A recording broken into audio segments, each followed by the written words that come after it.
జై శ్రీరామ్, జై శ్రీకృష్ణ. మీలో ఎంతమందికి టూ బకెట్ థియరీ అంటే ఏంటో తెలుసు? టూ బకెట్ థియరీ అంటే it is a master weapon which is used by US to break two countries.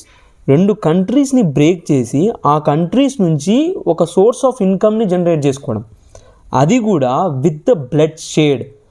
ఆ కంట్రీస్లో బ్లడ్ షేడ్ వస్తే వాళ్ళకు రెవెన్యూస్ వస్తాయి, బ్లడ్ షేడ్ వస్తేనే రెవెన్యూస్ వస్తాయి.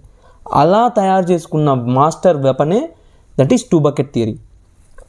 ఎందుకు నేను టూ బకెట్ థియరీ అనేది ఈరోజు రిప్రజెంట్ చేస్తున్నానంటే, ఈ ఫోటో చూడండి. ఈ ఫోటోలో ఉన్న పర్సన్ పార్టీషన్ టైంలో, పాకిస్తాన్ ఇండియా పార్టీషన్ టైంలో అది మొహమ్మద్ జిన్నా అలీ కాదు మెయిన్ రోల్ ప్లే చేసింది. మనం స్కూల్లో చదివింది రాంగ్, స్కూల్లో చదివిన హిస్టరీ రాంగ్ అని అలిగేషన్స్ ఇస్తున్నాడు. ఒక advocate allegations just like that వెయ్యడం అనమాట. ఖచ్చితం స్ట్రాంగ్ ప్రూఫ్స్ ఉంటే తప్ప, ఆయనకు స్ట్రాంగ్ స్టడీస్ ఉంటే తప్ప. రష్యా చైనాకి పడదు, చైనా ఇండియాకి పడదు, ఇండియా పాకిస్తాన్కి పడదు, ఇరాన్ ఆఫ్ఘనిస్తాన్కి పడదు, ఇరాక్ ఇరాన్కి పడదు.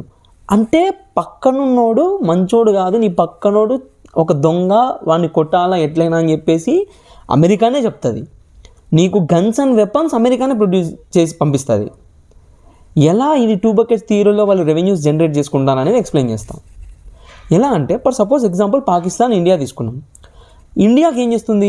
వెపన్స్ ఇస్తుంది, రఫేల్స్ అని చెప్పేసి, తేజస్ కావాల్సిన ఇంజన్స్, లైక్ అన్నీ, అంటే ఎవ్రీ వెపన్స్ని ఎక్స్పోర్ట్ చేస్తుంది. అంటే వాళ్ళ బిజినెస్ని ప్రొడ్యూస్ చేసుకుంటుంది, బాగా వాళ్ళ బిజినెస్ని అప్స్కేల్ చేసుకుంటుంది. బిజినెస్ని అప్స్కేల్ చేసుకుంటూ అటు సైడ్ అమెరికాకి ఏం చేస్తుంది?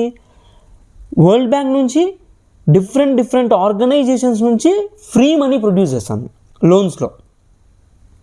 మీరు అబ్జర్వ్ చేసినంత లేదో, ఎప్పుడైతే మన ఇండియాని అటాక్ చేస్తారో టెర్రరిస్టులు, అదే ఆఫ్టర్ 1-2 monthsలోనే ఫ్రీ శాంక్షన్స్ వస్తాయి వాళ్ళకి. అదే టూ బకెట్ థియరీ. అంటే దీని వెనకాల ఉన్నది America. America is pushing two nations, రెండు కొట్టుకొని సావండి, మీరు చచ్చినా పర్వాలే, మాకు డబ్బులు లైక్ వచ్చేలా చేయండి revenues. This is what America is up. ఈ టూ బకెట్ థియరీని నాకు ఇంట్రడ్యూస్ చేసింది my mentor doctor Ankit Shah.